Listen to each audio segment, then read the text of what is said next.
This is WHO 13 News, Today in Iowa Sunday. Good Sunday morning. We're just 16 days away from Election Day here in 2024 in Iowa's 3rd Congressional District. In 2022, a race came down to just over 2,000 votes, with the now incumbent, then challenger, Zach Nunn beating the Congresswoman at that time, Sydney Axne. Now, fast forward to 2024, we're here with the challenger, Lenon Beckham, Democrat. Thanks for joining us this morning. Appreciate it. Happy to be here. Love having an opportunity to talk to voters. Okay, so we're going to start off this first segment talking about state issues. And I want to start off with a talking point that has been in a lot of campaign ads for you all. And we've seen Zach Nunn in a lot of these campaign ads, access to abortion here in the state. Chatted with Republicans and necessarily not liking discussing that issue, but why do you think, for you, it's been a centerpiece in your campaign? Well, there's no question.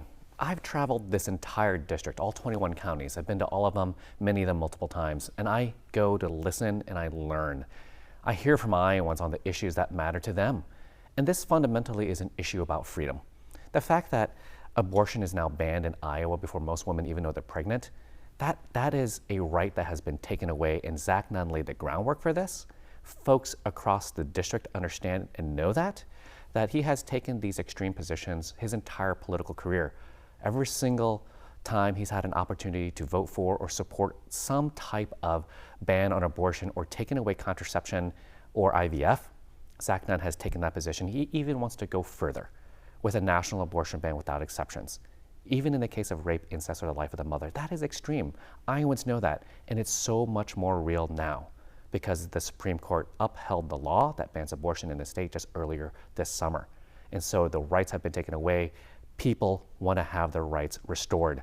I will fight to pass a Women's Health Protection Act when I get to Congress to make sure we restore the rights we had under Roe. And that's exactly what Iowans continue to tell me as I travel and listen and learn. You just wrap that up with what my next question would be. Yeah. What do you think you could do if you do win this race at the federal level to protect women in Iowa? Well, no question. We can see clearly here that for almost 50 years, Roe was the law of the land. That's where Iowans are comfortable. They want to see those rights restored. It's on our flag. Our liberties we maintain, our rights we will maintain. Our liberties we prize, our rights we will maintain. And the reality is, our rights are being taken away here. Women's rights are being taken away. They no longer have the opportunity to make decisions about their own health care. That is extreme here. Women want to have the ability to make decisions about when, and how they start a family. And passing the Women's Health Protection Act in Congress is a way we can restore those rights found under Roe versus Wade. Okay, we're going to shift topics here now. I want to talk a little bit about education in the state over the last several years. At the state legislature, you've seen changes to area education agencies. You've seen educational savings accounts added 2 years ago. How do you think this has impacted Iowa's public education, and how do you view your role at the federal level in terms of being able to help Iowans if you think that these two issues are hurting Iowa families? Sure. You know, I'm an Iowan born and raised. I grew up in a small town in a rural community down in southeast Iowa. I'm a public school kid. I went to public school my entire life. I went to community college, too. My daughter goes to public school now. She's in 4th grade.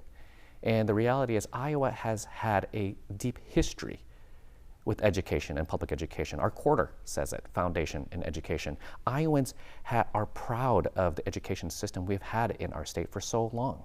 They want to see a return to being the top in the nation because we are not satisfied with being somewhere in the middle. And the school voucher bill is contributing to part of the decline of our public education system.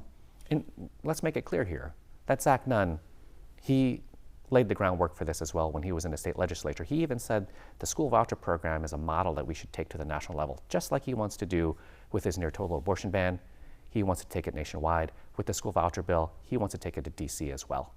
The reality is Iowans know that public dollars belong in public schools, that we should support our public education system because vast majority of Iowans rely on it. 90-something% of kids are going to public schools. And then to continue the attack on education by going after AEAs, supporting children with needs in school, that's wrong. That's wrong. In Congress, there's no question that we have seen Zach Nunn even say that he would eliminate the Department of Education. He's also supported bills that would eliminate 145,000 teachers nationwide. These are not things that are going to help our public education system. We need to be investing in public education. We need to make it stronger and ensuring that our AEAs can continue to operate and deliver for our kids in this state.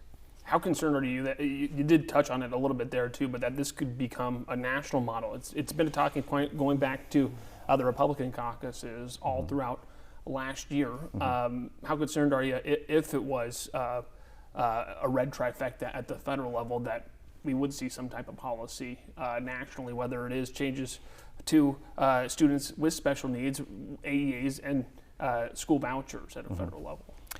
Well, there's no question that what we see here is this pressure on our state from extreme politicians to make changes to systems that have worked for a very long time. Like continuing to go after the AEA system, which was the model for the country, something that Iowans were really proud to have. Servicing kids with special needs, that was something the AEAs did very, very well. People moved here to Iowa because of the services that AEAs provided. And the fact that those are dismantled, the fact that Zach Nunn wants to take his extreme positions on abortion and education to the national level, we can't let that happen. We need to make sure that we trust our local school systems to be able to educate our kids. We have to be able to do that and support them in the ways we can from the federal level. That also includes making sure that we lead when given an opportunity to ensure that kids get fed. And it is a shame in our state that Iowa was one of the few that did not enroll in the summer EBT program, when 240,000 kids had an opportunity to be fed, when we could have had an infusion of $29 million of economic activity in our communities in just the span of 2 months during summer. There are many benefits that we missed out on because Zach Nunn stood silently by while the state decided not to enroll in that program. One of the last topics in this first segment here, I want to talk about the Farm Bill. The extension deadline had passed September 30th, so a couple of weeks ago here too. Some programs are frozen. It's an issue that's extremely important to Iowa farmers, Iowa families, and feeding families all across the country here too. How do you view that? Would you like to see Congress, if you do win the election, try to get something done here in a lame duck Congress before new congressmen and women come in, or how would you attack it too when you're in office? Well, there's no question again here. Zach Nunn sits on the Ag Committee and he has failed to pass the Farm Bill. He let it expire not once, but twice when the extension expired just recently. And this is unfortunate because you're right.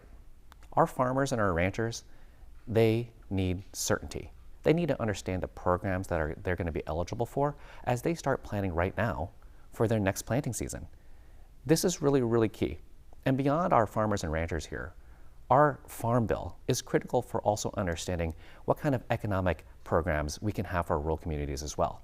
That's really, really important. When I was at USDA, we had an opportunity to deliver on these economic programs all across the country and right here in the 3rd District.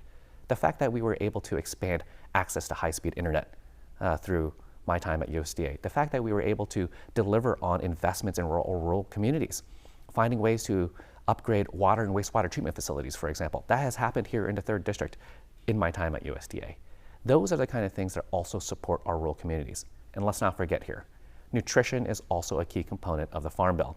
We need to make sure that we stand strong and support our nutrition programs because so many people rely on them. We need to make sure people who need it get fed. That's clear.